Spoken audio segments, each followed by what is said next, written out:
Welcome to PDP math daily class में आपका स्वागत है। मैं प्रदीप सर। आज हम क्लास लेके आए हुए हैं वर्गमूल कैसे निकालेंगे और गुणनखंड विधि से। पिछले क्लास में हम बताए थे वर्गमूल निकालने की भाग विधि से, डिवीजन मेथड से कैसे हम वर्गमूल को निकालते हैं, वो भी आप सीखे। अगर उसको नहीं देखे हैं तो डिस्क्रिप्शन में लिंक दिए हैं, वहाँ से जाके वीडियो को देख सकते हैं, या प्लेलिस्ट बना दिए गए हैं तो प्लेलिस्ट में जाके वीडियो को भी देख सकते हैं। और आज की क्लास में हम सीखेंगे दोस्तों गुणनखंड विधि से हम वर्गमूल को कैसे निकालते हैं, जिसको कहता है फैक्टराइजेशन मेथड। ओके, चलिए क्लास की शुरुआत करते हैं। जैसा कि देख रहे हैं दोस्तों, आपके पास है 5184 है, तो इसको हमको वर्गमूल को निकालना है। तो किस मेथड से? गुणनखंड विधि से। तो चलिए इसको लिख लेते हैं। गुणनखंड विधि से जब भी हमको वर्गमूल निकालना हो तो उसके लिए आप याद रखें, हम एलसीएम को निकालते हैं। इस चीज़ को याद रखें, यहाँ पर कन्फ्यूज नहीं होना है। तो पहले आप क्या करेंगे, हम एलसीएम को निकालेंगे, उसके बाद गुणनखंड विधि में उसको कन्वर्ट करेंगे। लेकिन कैसे, आइए उसको सीखते हैं। जैसे देख रहे हैं आपके पास 5184 है दोस्तों, ये सबसे संख्या इनके सम संख्या है। तो आपको क्या करना चाहिए, इसको 2 से कटा देंगे। यदि 2 से इसको कटाएंगे तो कितने बार कटेगा, तो 2 दूनी 4 यहाँ आपका कट जाएगा यहाँ पर। उसके बाद यहाँ आ जाएगा आपका 9 दूनी 18, 4 22 25। तो यहाँ आप 9 को लिखेंगे और यहाँ लिखेंगे 5, यहाँ लिखेंगे 2। यानी 5184 का 2 से हम भाग दिए, यानी 2592 आपका हुआ। इसका कहने का मतलब यह है, जैसे यहाँ 2 लिखे, यानी इस संख्या का आप क्या करेंगे, आधा कर दीजिए। तो यहाँ पर लिख दिया गया। चलिए कोई दिक्कत नहीं है, आगे की प्रोसेस को हम पूरा करते हैं। अब यहाँ देखिए 2 है, तो यानी ये सम संख्या हो गया। तो 2592 का आधा अगर करेंगे तो कितना होगा, तो 1296 होगा दोस्तों। यही तो लघुत्तम निकालते हैं, 1296 आपका हो गया। अब यहाँ देखिए आपके पास ये 6 आपका है, तो ये सम संख्या है। तो 1296 जैसे है, इसको हम 2 से हम भाग देंगे, यानी इसको आधा करेंगे। 1296 का यदि हम आधा करेंगे तो कितना होगा, 648 होगा दोस्तों। तो यहाँ पर आप 648 लिख लीजिए। उसके बाद देखिए यहाँ आपके पास कितना, 8 है। 8 भी क्या है, ये आपका सम संख्या है। तो यहाँ क्या लिखेंगे, 2 लिखेंगे। यानी 648 का आधा, यानी 2 का मतलब हो गया आधा। तो 648 का यदि आधा करेंगे तो 324 होगा दोस्तों। और यहाँ पर देखें आपके पास ये तो अभी आपका ऑलरेडी क्या है, सम संख्या ही है। तो यहाँ पर हम 2 लिखेंगे। अब देखिए 324 का आधा करेंगे, 324 का आधा आपका होगा दोस्तों 162 होगा। अब यहाँ देखिए दोस्तों आपके पास यहाँ पर 2 है, तो 2 कहने का मतलब है 162 का आप आधा कर दीजिए। 162 का यदि आप आधा करेंगे तो यहाँ पर आपको 2 लिखना होगा। तो 162 का आधा कितना होगा, 81 होगा, 81 होगा दोस्तों। अब यहाँ पर यदि हम बात करें तो यहाँ पर देखिए 81 ये कौन संख्या से कटेगा, ये तो आपका अब ये नहीं कटेगा। तो चलिए इसको हम क्या करेंगे, 9 9 81 भी कटा सकते हैं आप। यहाँ 3 3 9 से भी कटा सकते हैं। 27 4 81 होगा, 3 3 9 होगा, तो फिर पुनः आके वो 9 ही आएगा। तो यहाँ 3 से भी आप कटा सकते हैं, कोई दिक्कत नहीं है। लेकिन हमें देखना क्या है, इसको जोड़ा पर हम डालेंगे। चलिए इसको अब देखते हैं आखिर इसको हम कैसे इसको गुणनखंड विधि में हम कन्वर्ट करेंगे। तो जैसा कि आप देख रहे हैं दोस्तों, आपके पास यहाँ क्या है, ये एक जोड़ा है, ये भी एक जोड़ा है, और ये भी एक जोड़ा है, और ये भी एक जोड़ा है। आप कहेंगे कि इसको 9 9 क्यों लिखे, ये जोड़ा में कन्वर्ट करने के लिए हम 9 लिखे। आप 3 3 भी लिख सकते थे, लेकिन गुना को सरल करने के लिए हम 9 को यहाँ पर लिखे हैं। चलिए दोस्तों हम आगे की प्रोसेस को पूरा करते हैं।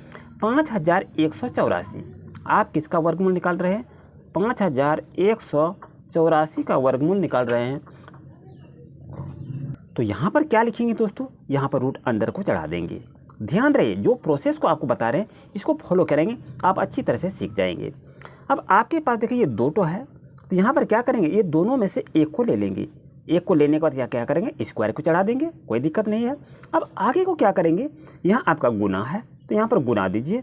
फिर ये 2 में इसको एक को लेंगे, तो लेने के बाद इसका क्या करेंगे, यहाँ पर पावर चढ़ा देंगे। यानी ये 2 जो है 2 बार लिखा है, ये 2 है, ये भी 2 बार लिखा गया है, यहाँ पर हम गुना देंगे।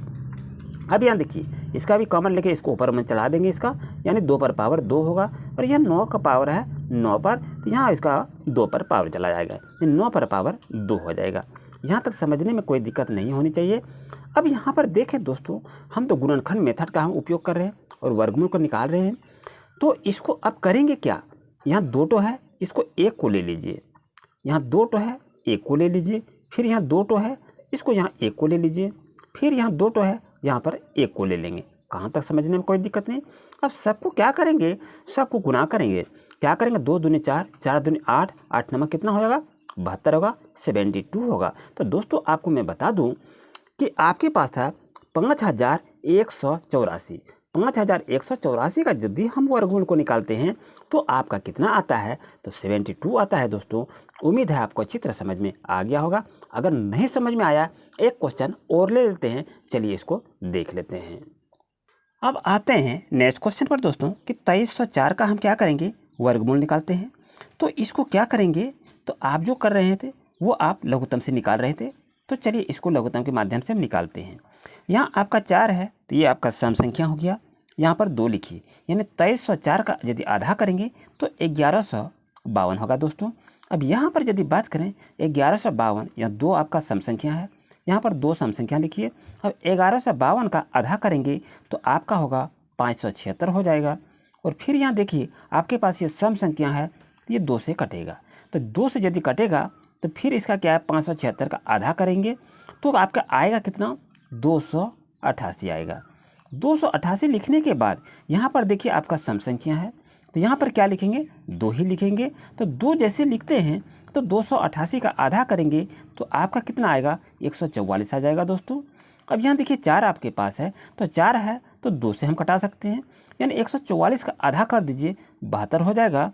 और फिर यहाँ देखिए 72 आपका सम संख्या है, तो 2 से करेंगे तो 36 दूनी 72, इसका आधा आ जाएगा। फिर इसको यदि हम आधा करते हैं तो 18 दूनी 36 आ जाएगा। दोस्तों और इस तरह देखें तो यहाँ 18 का आधा करेंगे तो 9 हो जाएगा, और 9 का इसका देखिए आधा करें तो कितना होगा, 3 3 9 से ही कटेगा, तो इसका आधा करेंगे 4.5 आएगा। लेकिन 4.5 हमको लिखना नहीं है, ये कटाना है, 3 3 9 कट जाएगा। तो इस तरह से देखिए ये पूरे 2304 का हम गुणनखंड इस तरह से हम लघुत्तम के माध्यम से हम तोड़ दिए। अब तोड़ने के बाद देखिए ये 1 2 तो है, इसको कॉमन लीजिए, 1 लिखेंगे। फिर ये 2 है तो 1 लिखेंगे, फिर 2 है तो 1 लिखेंगे, फिर इसको 2 है तो 1 लिखेंगे, और ये दोनों 2 है तो 1 को लिखेंगे। तो कैसे लिखेंगे, चलिए इसको देखते हैं। जैसे आपके पास दिखाई दे रहा है ये 2 तो है तो 1 तो लिख लेंगे, और लिखने के बाद क्या करेंगे, इस पर स्क्वायर चढ़ा देंगे। फिर यहाँ पर हम गुना लिखेंगे, फिर ये 2 है 2 लिखेंगे, ऊपर में गुना करेंगे। फिर यहाँ पर आपका फिर 2 है, यहाँ पर इसको स्क्वायर चढ़ाएंगे। और फिर यहाँ पर देखिए आपका 2 है तो 2 पर क्या करेंगे, यहाँ पर इसको स्क्वायर चढ़ा देंगे। अब ये चढ़ाने के बाद इसको देखिए कौन सी संख्या बचती है, 3 है, तो यहाँ पर क्या करेंगे, 3 पर स्क्वायर लगा देंगे। और हम क्या कर रहे हैं, वर्गमूल को निकाल रहे हैं, तो यहाँ पर क्या करेंगे, रूट अंडर को यहाँ पर चढ़ा देना है। अब इसमें से देखिए कि कॉमन संख्या जो आप लिखे हैं इसमें से आप क्या करेंगे, तो कॉमन को निकाल लीजिए। यहाँ पर 2 पर पावर 2 है, 1 को निकाल लेते हैं। फिर यहाँ 2 पर 2 है, 1 को निकाल लिए। फिर यहाँ पर स्क्वायर ये कट जाता है तो यहाँ पर 2 लिखा जाए। फिर ये स्क्वायर कट गया तो यहाँ भी 2 लिखा जाए, और फिर ये स्क्वायर कटता है तो यहाँ पर 3 लिखा जाए। अब यहाँ पर यदि बात करें, ये सभी संख्या को क्या करेंगे, गुना कर दीजिए। तो 2 दूनी 4, 4 दूनी 8, 8 दूनी 16, और 16 तिया कितना होगा, 48 हो जाएगा। कहने का मतलब ये हो गया कि 2304 का वर्गमूल यदि निकाले तो 48 हो गया। दोस्तों तो इस तरह से आप फाइंड आउट कर सकते हैं। इसी तरह से लेटेस्ट अपडेट पाने के लिए अभी चैनल को सब्सक्राइब करें। Thank you.